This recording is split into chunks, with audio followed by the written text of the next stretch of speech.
Technologia dobra. Przepraszam, nie słyszałem was, bo miałem właśnie słuchawki bezprzewodowe w uszach i dzisiaj o nich opowiemy, bo często pytacie, jakie słuchawki bezprzewodowe kupić, więc dzisiaj zapraszam was na ranking, przedstawię wam najciekawsze modele w różnym budżecie cenowym. No i cóż, przechodzimy do rzeczy, oglądajcie najnowszy film na kanale Technostrefa.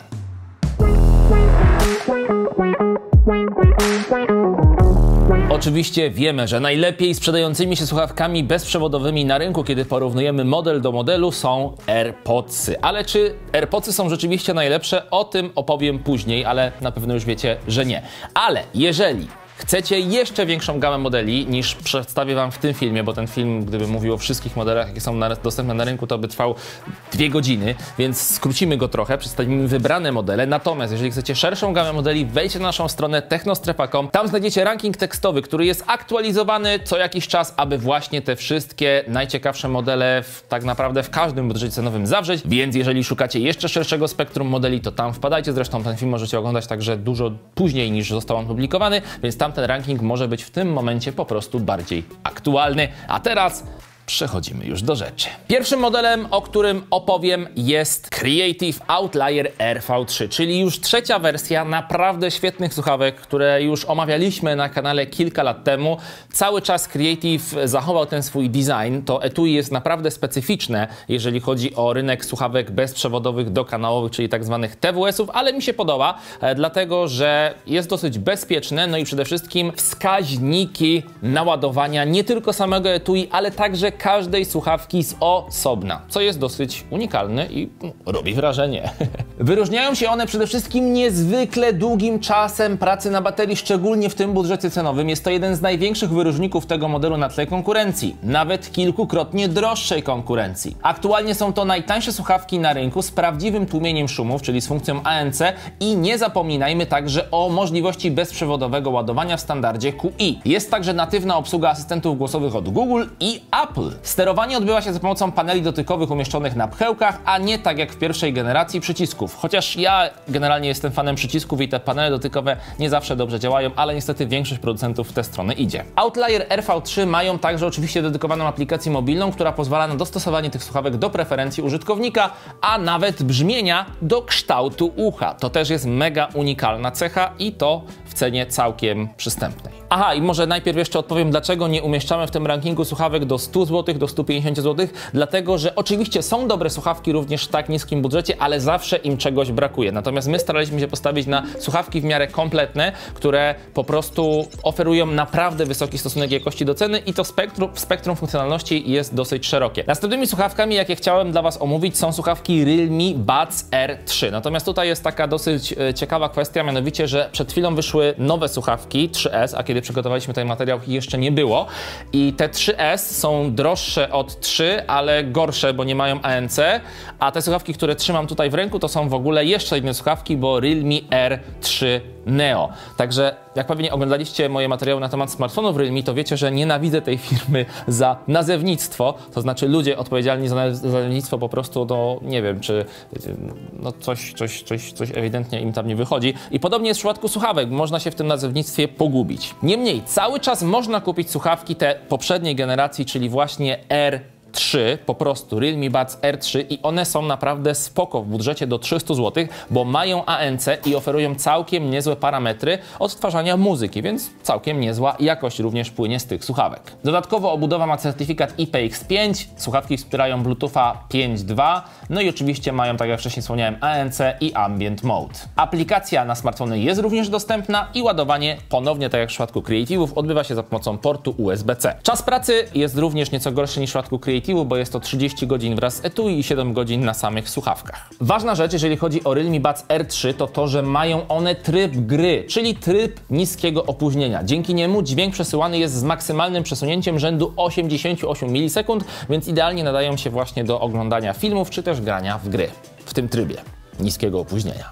Ale Do tego jeszcze dojdziemy w tym materiale w przypadku innego modelu. Natomiast te słuchawki, które tutaj mam, czyli Realme Buds R3 Neo, to tak naprawdę są praktycznie takie same słuchawki jak R3, z tą różnicą, że nie są wyposażone w funkcję ANC, nie ma tego aktywnego tłumienia hałasów, ale za to są tańsze. I w tym budżecie do 200 zł również są całkiem niezłą propozycją, ale jednak Creative'y, o których wcześniej mówiłem, będą tutaj jednak lepsze, dlatego że raz mają dłuższy czas pracy na baterii, no i mają to ANC, a kosztują praktycznie tyle samo. Ale jakby komuś się jednak bardziej podobała forma Realme, na przykład są bardziej kompaktowe, jak widzicie, no to także te słuchawki mogę polecić. Te słuchawki nie są wcale nowe, ale przez to, że nie są nowe, to też staniały na przestrzeni czasu, więc teraz można je dorwać do 300 zł. Są to mianowicie Huawei FreeBuds 4i, na temat których nagrywaliśmy osobny film na naszym kanale, więc jeżeli chcecie się dowiedzieć więcej na temat tych słuchawek, to tamten film polecam obejrzeć. My tu mamy je w wersji czarnej, ale występują też w wersji białej, bo takie mieliśmy wcześniej. I uwaga, ich główną zaletą jest to, że mają całkiem dobry czas pracy. To znaczy, ten czas pracy był dobry jak na tamte lata, kiedy te słuchawki wychodziły, bo teraz Creative ma oczywiście wyższy, ale Creative jest zupełnie nowym modelem. Działają do 22 godzin wraz z etui, natomiast 10 godzin same słuchawki. Mają wsparcie dla Bluetootha 5.2, mają także ANC i Ambient Mode, no i oczywiście dedykowaną aplikację. Ładowanie odbywa się tylko za pomocą wbudowanego portu USB-C. Szybkie parowanie dostępne jest tylko w przypadku urządzeń Huawei, ale jest też przycisk do parowania na etui, którego na przykład nie ma na AirPodsach i na wielu innych słuchawkach, więc to się chwali, że taki przycisk się tu znalazł, bo on jest przydatny. A w budżecie do 400 zł są kolejne Creative'y, tym razem Outlier Pro, które etui mają bardzo podobne i też ma te wskaźniki naładowania baterii, osobno dla słuchawek i osobno dla etui, co się chwali. Te słuchawki mają niesamowity, rekordowy czas pracy na baterii, bo jest to, słuchajcie, w połączeniu z etui do 60 godzin. To jest naprawdę mega dużo, a same słuchawki oferują czas pracy rzędu 15 godzin. Wspierają standard Bluetooth 5.2, mają także certyfikat IPX5, czyli są odporne na zachlapania. Oczywiście na pokładzie jest ANC, czyli tłumienie hałasów, jak i tryb Ambient, czyli ten tryb świadomości. Jest też oczywiście wsparcie dla dedykowanych dwóch aplikacji, czyli Creative oraz Super X-Fi. No i ładowanie odbywa się za pomocą portu USB-C lub indukcyjnie w standardzie Qi. I podobnie jak w przypadku tego tańszego modelu, oprócz dostosowania brzmienia dźwięku do preferencji użytkownika w aplikacji, możemy także dopasować dźwięk do kształtu naszej małżowiny usznej, co też jest naprawdę unikalne na rynku, jeżeli chodzi o te słuchawki TWS. Różnica też pomiędzy tym tańszym modelem, czyli Creative Outlier V3, jest taka, że w przypadku tego modelu mamy aż 3 mikrofony wykorzystywane do aktywnego tłumienia hałasów i do tłumienia też dźwięków otoczenia, kiedy rozmawiamy przez telefon. Tutaj mamy 3 mikrofony, a w tym tańszym modelu mamy 2 mikrofony, które za te rzeczy odpowiadają. Przechodzimy do budżetu 600 zł do 600 zł i tutaj mamy model od Jabry. Jest to Jabra Elite 5. Słuchawki Jabry mi się naprawdę bardzo dobrze kojarzą, bo korzystałem z słuchawek Jabra Elite 65T, 75T, 85T. O wielu z tych słuchawek możecie obejrzeć dedykowane filmy na naszym kanale. Na pierwszy rzut oka są one bardzo podobne do tych poprzednich modeli, czyli Jabra cały czas po prostu dopracowuje ten swój design. Są w miarę konsekwentni w tym, jak robią te słuchawki. No i oczywiście też na uwagę zasługują kolory, bo fajne jest to, że nie są tylko czarne albo białe słuchawki. Tu mamy taki beżowy, kremowy kolor, więc myślę, że o dużej ilości osób na pewno taka wersja kolorystyczna też się spodoba. Wyróżniają się one czasem pracy na baterii do 9 godzin, jeśli chodzi o same słuchawki, natomiast w połączeniu z etui jest to 36 godzin. Wsparcie dla Bluetooth 5.2, mamy certyfikat IP55, więc nie jest to certyfikat IPX5, tylko IP55, więc to już warto zwrócić uwagę, że mamy tutaj również odporność na pyły, na piasek, nie tylko na wodę. Jest funkcja Dual Pair, a także Google Fast Pair, czyli po prostu jeżeli otworzymy słuchawki w pobliżu urządzenia kompatybilnego, czy to komputera, czy to smartfona z Androidem, to po prostu wyskakuje nam okienko, nie musimy w żadne ustawienia wchodzić i już możemy połączyć się z takimi słuchawkami. Jest także oczywiście ANC i tryb Ambient, mamy także dedykowaną aplikację, no i ładowanie albo po USB-C, albo również w standardzie Qi indukcyjnie. Jabra to przede wszystkim bardzo dobra jakość dźwięku, którą możemy dostosować też pod własne preferencje w aplikacji, ale również bardzo dobra jakość rozmów. Jabra jest znana także z słuchawek Bluetooth do rozmowy, więc również część z tych technologii przenieśli do swoich słuchawek TWS, więc jeżeli chodzi o jakość wykonywanych połączeń za pomocą takich słuchawek, to również jest ona na bardzo wysokim poziomie, na co też warto zwrócić uwagę, jeżeli często po prostu rozmawiacie przez telefon, mając słuchawki w uszach. A teraz, moi drodzy, mój faworyt, czyli moje ulubione słuchawki z tego tego zestawienia, które mega mnie pozytywnie zaskoczyły, ale nie chodzi tutaj nawet o kwestie brzmieniowe tych słuchawek, tylko o możliwości i funkcjonalności. To mianowicie HyperX Cloud Mix Buds, które kosztują około 700 zł. Pewnie jak będą jakieś promocje, to będziecie mogli je taniej wyczaić. One też odpowiadają mi, jeżeli chodzi o ich kształt i wygląd, bo ja generalnie bardziej preferuję już teraz te słuchawki z łezką, z tym ogonkiem, tak? Takie jak AirPodsy niestety, ale po prostu jakoś one mi lepiej w uszach leżą niż te po prostu tradycyjne pchełki, więc fajnie, że one mają taki właśnie kształt. Dosyć duże etui, podobnie jak w przypadku Creative'ów, chociaż otwierane od góry, ale to nie jest najważniejsze w tych słuchawkach, bo jest to produkt przeznaczony dla graczy, co prawda bez RGB, ale bateria, całkiem ważna rzecz, wytrzymuje do 33 godzin łącznie z etui, natomiast do 10 godzin same słuchawki. Oczywiście nie tylko gracze mogą z tych słuchawek korzystać. A właściwie dlaczego mówię, że są skierowane do gier? No bo oczywiście HyperX to marka gamingowa. Jednakże te słuchawki są wyjątkowe pod pewnym względem, mianowicie opóźnień. Słuchajcie, w zestawie z tymi słuchawkami dostajecie specjalny dongle, taki łącznik po prostu na USB-C, który możecie podpiąć do waszego telefonu i dzięki temu słuchawki będą działać po Wi-Fi, a to oznacza, że nie będzie praktycznie zauważalnych, wykrywalnych dla waszych uszu opóźnień. Czyli będziecie mogli grać w gry, pracować albo oglądać filmy i nie będziecie mieli tego efektu, że obraz będzie po prostu szybszy niż to, co dochodzi do waszych uszu, będzie to działo się jednocześnie.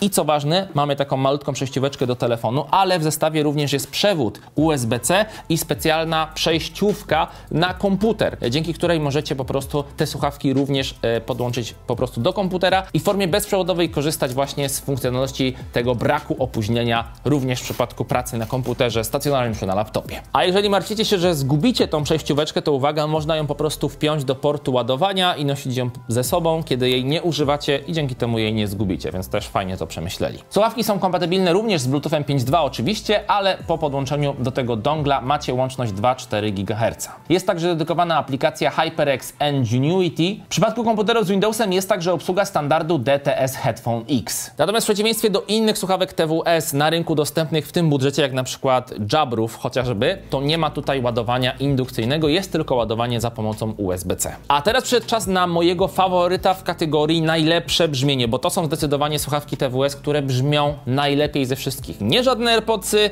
nie żadne inne modele, tylko właśnie słuchawki TWS od firmy Sony. No bo w końcu Sony to marka, która oznacza jakość samą w sobie. Niekoniecznie funkcję, niekoniecznie design, niekoniecznie może wygodę, ale brzmienie już tak. Sony mogłoby sobie trochę przybić piątkę z Realme, ale niekoniecznie jeżeli chodzi o takie nazwy, które są mylące, tylko po prostu nie mają ładnych nazw handlowych, tylko uwaga, Sony WF-1000XM4. No wolałbym, żeby te słuchawki nazywały się jakoś Sony Buds 1000 na przykład. Czas pracy do 36 godzin z etui, 12 godzin same słuchawki, wsparcie dla Bluetooth 5.2 i PX4, jeżeli chodzi o stopień ochrony przed wodą tych słuchawek, więc trochę gorszy niż w przypadku nawet tańszych modeli, ale mamy, uwaga, wsparcie dla kodeka LDAC, czyli naprawdę bardzo wysoka jakość dźwięku, co oczywiście zasługuje na pochwałę. No i także jest wsparcie dla Google Fast Pair, czyli możemy po prostu te słuchawki otworzyć przy smartfonie i automatycznie on nam je wykryje, nie musimy wchodzić w żadne ustawienia. Jest także dedykowana aplikacja, która nazywa się Headphones Connect, a ładowanie odbywa się za pomocą USB-C lub w formie bezprzewodowej. Wbudowane mikrofony wysokiej jakości połączone z naprawdę wyrafinowanym algorytmem od Sony gwarantują jedno z najlepszych doznań, jeżeli chodzi o ANC, czyli aktywne tłumienie hałasów jest tutaj naprawdę na wyrafinowanym poziomie. Jedynym minusem tych słuchawek, a jednocześnie ich plusem jest to, że są one bardzo duże, więc nie pasują do każdych uszu. No i warto też zwrócić uwagę na specjalne gumki, które nie są wykonane z takiego materiału, z których większość tych wkładek na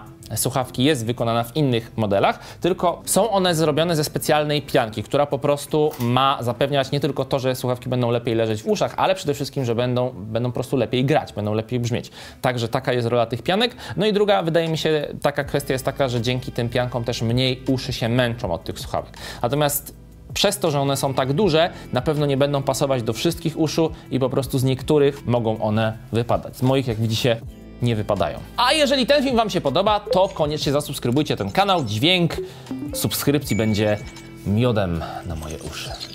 A oto drugie słuchawki Huawei w tym zestawieniu, jest to mianowicie model FreeBuds Pro 2, czyli te najlepsze, najwyższe jakości słuchawki od Huawei, czyli ewidentnie konkurent i odpowiednik AirPodsów od Apple'a. Zresztą no, widać, że podobieństwo jest znaczne, natomiast moim zdaniem designersko to Huawei wychodzi fajniej, przede wszystkim dlatego, że mają chociażby błękitną wersję, a wy wiecie, że lubię kolor niebieski, więc błękitny również się zalicza do niebieskiego. Czas pracy do 30 godzin wraz z etui, natomiast tylko 6,5 godziny same słuchawki, więc jeżeli chodzi o czas pracy, to jest to on dosyć kiepski, bo jeżeli włączymy ANC, to jeszcze on się skraca, no bo w sumie 6,5 godziny to i tak jest sporo, no ale inne słuchawki oferują na przykład aż 15 godzin dla samych słuchawek, więc no różnica poziomów, jak widzicie, jest spora. Jest wsparcie dla Bluetootha 5.2 i mają certyfikat IP54, więc tutaj znowu wchodzi nam ta pyłoodporność, której w większości słuchawek nie ma. Jest także oczywiście LDAC, czyli kodek ten naprawdę najwyższej jakości, którego niestety jeszcze duża część telefonów nie wspiera, ale na pewno to się w przyszłości zmieni. Jest także funkcja Dual Pair, czyli te słuchawki możemy mieć sparowane jednocześnie z dwoma urządzeniami. No i uwaga, jest przycisk do parowania,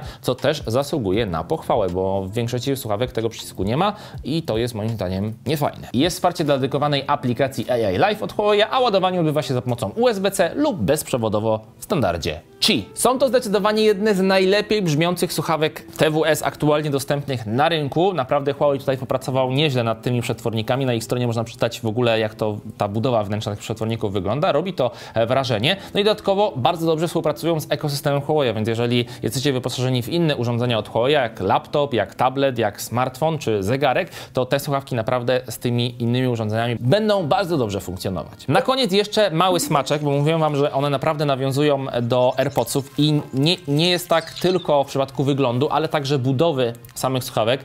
System zakładania gumek jest również taki AirPodsowy, co oznacza, że tak naprawdę z tymi słuchawkami, tak jak i z AirPodsami, nie są kompatybilne normalne gumki, które możecie kupić na Allegro, jakieś zamienniki. Tylko tak naprawdę te oryginalne będą tutaj idealnie pasować, bo mają taki specjalny zaczep, którego po prostu inne słuchawki nie mają. Oprócz właśnie Huawei'ów i AirPodsów i pewnie może jakichś innych modeli, które również nawiązują do AirPodsów Pro. Przyszedł czas na próg wręcz unlimited money, bo wchodzimy na próg 1000 zł, więc już tak naprawdę jak ktoś wydaje 1000 zł, to może wydać i więcej pewnie, ale będziecie napisać w komentarzu, może się mylę. Galaxy Buds 2 Pro to dla mnie faworyt, jeżeli chodzi o etui, dlatego że dla mnie taka forma etui jest najwygodniejsza, najmniejsza szansa jest, przynajmniej moim zdaniem, że te słuchawki gdzieś tam nam wypadną, coś się z nimi stanie i też bardzo wygodnie się wtedy wkłada do tego etui, więc dla mnie na plus naprawdę etui. Poza tym jest ono takie ogumowane i matowe, więc także pod względem takim użytkowym mi się to po prostu etui podoba. No i tak samo ma ładowanie i za pomocą USB-C i za pomocą indukcji, więc super sprawa. Natomiast moimi w ogóle ulubionymi słuchawkami są Galaxy Buds Live, bo one są takie otwarte, ale jednocześnie są wygodniejsze niż na przykład zwykłe AirPodsy, ale to temat na inny odcinek. Natomiast Galaxy Buds Live też są fajne. Natomiast Buds 2 Pro już są te normalne, czyli mają po prostu gumki, ale znowu tutaj mamy temat, że te gumki są troszeczkę kształtem nietypowe, inne niż w przypadku pozostałych modeli, ale tutaj już ze spokojem nałożycie jakieś zamienniki, jeżeli te gumki wam nie będą pasować. Zresztą w zestawie praktycznie ze wszystkimi modelami, które przedstawiałem w tym odcinku, macie zawsze 3 pary gumek, czyli małe, średnie i duże, albo średnie, duże i bardzo duże, bo te producenci mają tutaj różną nomenklaturę. Wracając jednak do Buds 2 Pro, czas pracy do 29 godzin z etui, 8 godzin same słuchawki. Wsparcie dla Bluetootha 5.3 są to jedne z 2 słuchawek w tym zestawieniu, które takie wsparcie oferują, bo drugimi są AirPods Pro 2. Mamy także certyfikat IPX7, czyli również mamy ten wyższy stopień wodoodporności, ale nie mamy za to pyłoszczelności, ale to jest chyba najwyższy stopień wodoodporności, który widziałem w tym zestawieniu, więc IPX7 to praktycznie tak jak smartfony mają IP67, tylko właśnie bez tej szóstki, która oznacza nam stopień pyłoodporności, mamy samą wodoodporność. Czyli tak na dobrą sprawę można nawet do basenu z nimi wskoczyć i nie powinno się z nimi nic stać.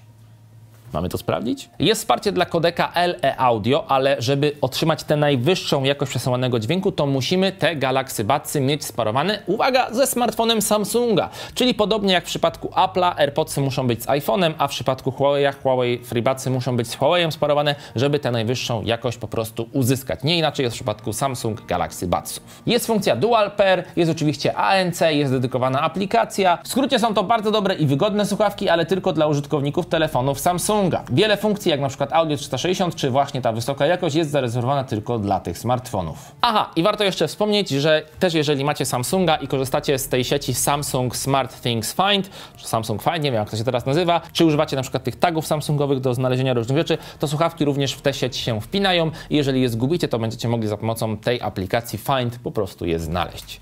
Podobnie jak ma to miejsce w przypadku słuchawek, o których teraz opowiem, czyli Apple AirPods Pro 2. I te słuchawki kosztują już naprawdę kosmiczne pieniądze. Absolutnie w życiu nie wydałbym tyle na słuchawki. 1449 zł za słuchawki TWS, które ani nie są lepszej jakości od tych pozostałych, ani nie oferują lepszego czasu pracy na baterii, ani nic tak naprawdę. No po prostu są to AirPodsy, czyli szpan.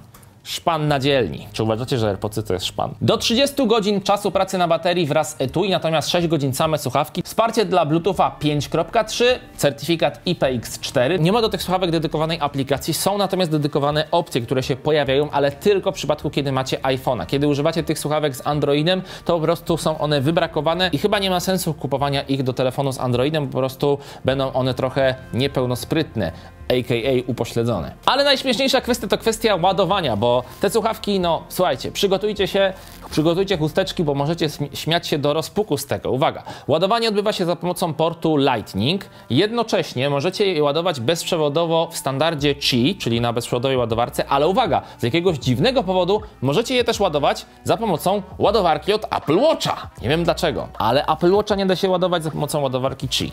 Więc logika Apple'a jest w tym przypadku naprawdę zadziwiająca, nielogiczna. Jest też wsparcie dla standardu MagSafe, czyli jak macie tę magnetyczną ładowarkę super fajną od Apple'a, to też działają z tymi słuchawkami. Na pokładzie jest oczywiście tryb aktywnego tłumienia hałasów i tryb świadomości, ten ambient. To oczywiście najwyższa półka, fajnie to działa, chociaż uwaga, ja wam szczerze powiem, że jakim dziwnym trafem po trybie ANC, ale tylko i wyłącznie w AirPodsach Pro, najbardziej to było widoczne w tej poprzedniej generacji, którą sam posiadam prywatnie.